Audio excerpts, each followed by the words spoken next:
ఖుషీకి సంబంధించిన బంధువులు బసవరాజు కోసం వెయిట్ చేస్తూ ఉంటారు. బసవరాజు కారులో వచ్చి అక్కడ ఆగి కిందికి దిగగానే ఆ భార్యాభర్తలు ఇలా అంటుంటారు, మీరు వస్తారో రారో అనుకుని టెన్షన్ పడ్డాం అని అంటూ ఉండగా నన్నెందుకు పిలిచారు అని బసవరాజు అడగడంతో ఇలా అంటూ ఉంటుంది ఆ అమ్మాయి.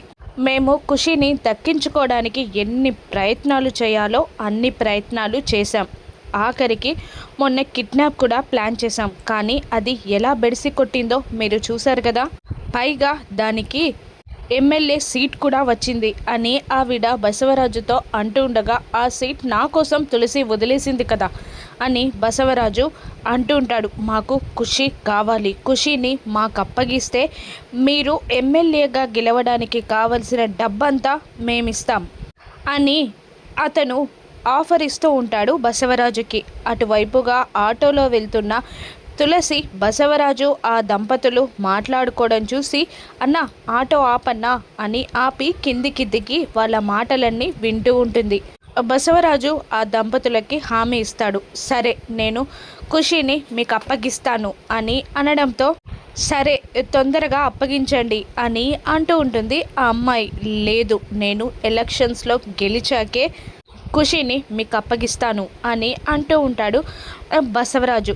దాంతో ఆ అమ్మాయి ఇలా అంటూ ఉంటుంది, లేదు మేము అన్ని రోజులు వెయిట్ చేయలేం అని, ఖుషి మాకిప్పుడే కావాలి అని అంటూ ఉండగా, లేదు లేదు అధికారం నా చేతికొచ్చాకే ఖుషి మీ చేతికొస్తుంది అని అంటూ ఉంటాడు బసవరాజు.